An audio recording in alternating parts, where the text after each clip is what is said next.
이 월미도 땅은 일본의 땅이었습니다. 일본인한테 넘긴 겁니다. 일본 영사를 통해 일본에게 넘겨버립니다. 너무 말이 안 되고 너무 답답한. 저도 그래요. 어떻게 이런 일이 벌어질 수 있지 싶은데 이 사건의 배후에 민씨들이 있다.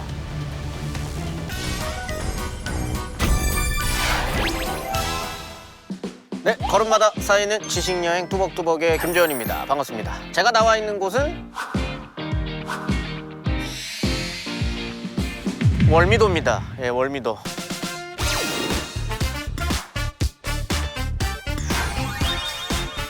저희는 오늘 디스코 팡팡 타러 온 건 아니니까 역사 여행 아니겠습니까? 다들 아시죠? 광복? 80주년! 광복 80주년이라고 하는 건 80년 전에는 이 땅이 우리 땅이 아니었다는 소리 아니겠습니까? 굉장히 충격적이게도, 굉장히 놀랍게도 강제병합 이전에도 이 월미도 땅은 일본의 땅이었습니다.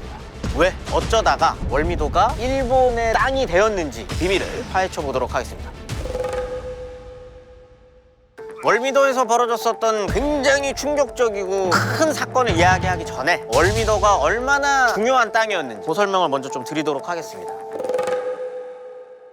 배를 타고 서울로 간다라고 생각을 하면 외국 열강들이 어쨌든 들어와가지고 최종적으로 그 사람들이 가고 싶어하는 곳이 어디겠습니까? 당연히 서울이겠죠. 한양이니까 침략을 하기 위해서 거쳐야 하는 마지막 바다 정도라고 생각하시면 됩니다.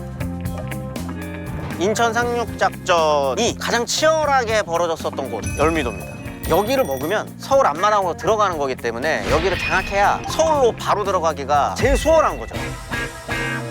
굉장히 다양한 19세기 말에 굵직한 사건들이 월미도에서 벌어지게 되는 거거든요. 그 중에 하나, 월미도의 소유권과 관련된 이야기를 드리려고 하는 겁니다.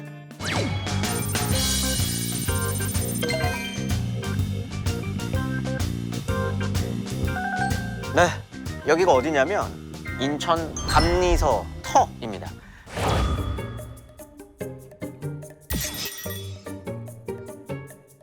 여기에 인천 감리한테 공문 하나가 도착을 합니다. 조선인 개발업자 2명한테 월미도에 있는 땅에 지게를 발급해달라고 하는 공문을 하나 보내요. 쉽게 설명하면 피디님 주소가 어떻게 되세요? 집 주소? 집 주세요? 몇 호까지만 말하지 말고. 동작구 양영로 25길. 그렇죠. 그렇게 딱 나오잖아요. 예전에는 집 주소가 어디야? 저기 한강 건너 어디 살아. 그래서 여기부터 여기까지의 땅의 소유권을 너에게 있음을 증명한다를 국가가 전 국토를 조사하는 사업인 겁니다. 어마어마한 사업이었어요.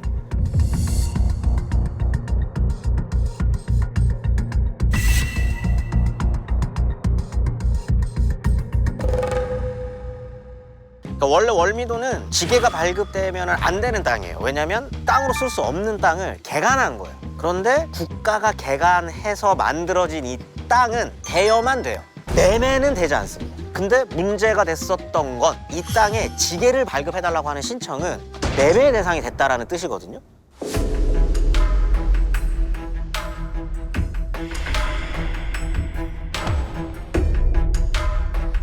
여기까지 들으면 어쨌든 조선인 2명이 개발을 한다라고 하면 그런가 보다 하고 넘어갈 수 있는데 문제가 조금씩 복잡해지는 게 있어요. 그게 뭐냐면 이 두 사람이 신청한 월미도 땅에 이 땅은 내 땅이니 여기에 살고 있는 조선인들 나가시오라고 하는 표지판이 일본인의 이름으로 붙기 시작하면서 문제가 더 복잡해지기 시작하는 거예요.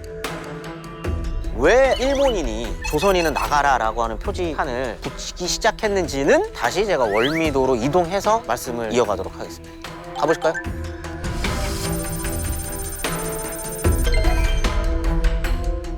네, 제가 아까 감리서 터에서 인천 월미 전통공원으로 왔습니다.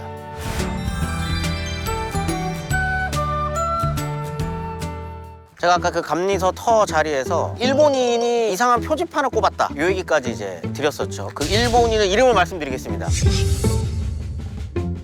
요시카와입니다. 요시카와. 알고 봤더니 그 개발업자 2명이 일본인한테 지게, 그러니까 땅의 소유권을 15만 원을 주고 넘긴 겁니다. 15만 원이 지금 얼마냐 물어보지 마세요. 알 수 없습니다. 아무튼 요시카와 입장에서는 조선인 개발업자한테 소유권을 산 거예요. 그리고 표지판을 꼬는 겁니다. 내 땅이니까 나가라. 그런데 여기에 살고 있었던 조선인들 입장에서는 마른 하늘의 날벼락 같은 그런 경우니까 이걸 인천 감리서에다가 불만을 제기하기 시작한 거예요. 그러면 인천 감리 입장에서도 이거 사실관계를 한번 확인해 봐야 되는 거 아니겠습니까? 그리고 이 이야기를 조선 조정에 보고를 하게 된 겁니다.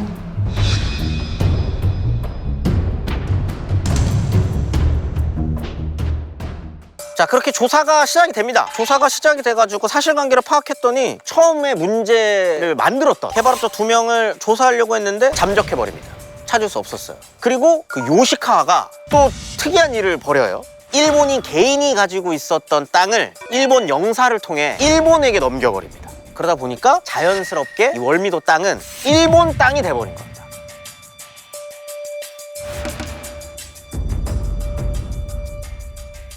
근데 너무 말이 안 되고 너무 답답한. 저도 그래요. 저도 굉장히 답답하고 이게 어떻게 이런 일이 벌어질 수 있지 싶은데 여기에는 엄청난 일이 숨겨져 있습니다.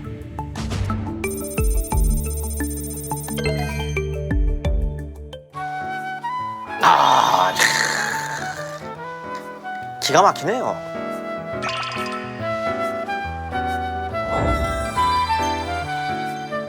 아름답지 않습니까? 얼마나 아까운 땅입니까? 이렇게 아름다운 땅인데 근데 이 월미도가 지금 일본에게 넘어가 버렸다는 게 너무나도 안타까운데 당시에도 이게 너무나도 안타까운 사연이다 보니까 소문이 나요. 이 사건의 배후에 민씨들이 있다. 명성황후가 이제 민씨, 민비 이렇게 불리지 않겠습니까? 그들이 이 사건의 배후에 있다라는 소문이 조선인들 귀에까지 들어가게 되는 거죠. 여기서 등장하는 인물은 2명이 있습니다.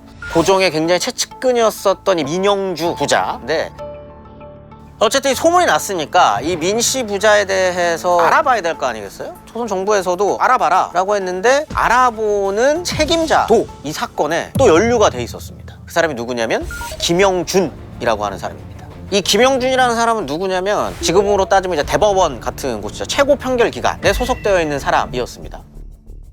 이 세 사람, 이 김영준과 이 민씨 부자가 같은 편이에요. 그러다 보니 이 월미도 매각 사건 자체가 묻히기 시작합니다. 당시에는.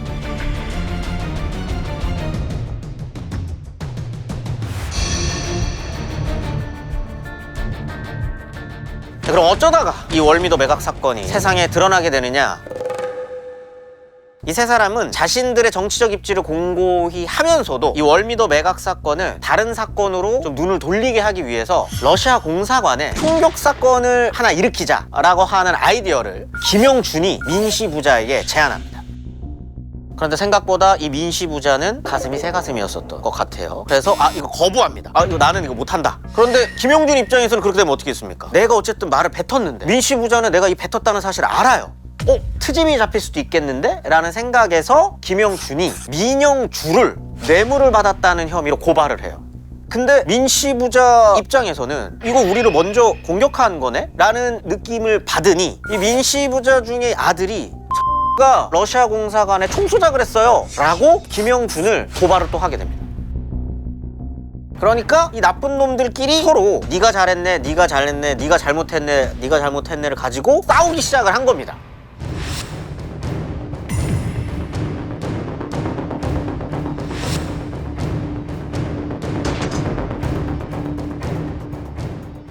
어쨌든 그러면 조선 정부 입장에서는 이거를 해결을 해야 되잖아요. 그래서 이들을 하나씩 죄를 물어서 처벌을 하기는 합니다. 김영준은 반역죄로 사형을 받고요. 민씨 부자 중에 아버지는 또 잡혀가게 되고 아들은 유배형에 처해집니다.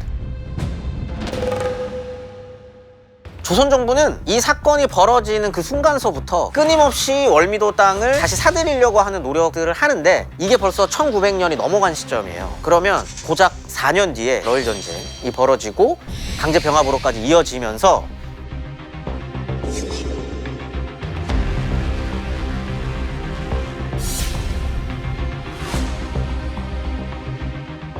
이 사건을 통해 저희가 알 수 있는 건 부패한 정치인 몇몇의 일탈 하나가 이 아름다운 월미도 땅이 통째로 일본 정부에게 넘어가게 되는 거대한 사건으로까지 이어질 수 있다라고 하는 걸 역사 속에서 우리가 확인할 수 있는 거죠.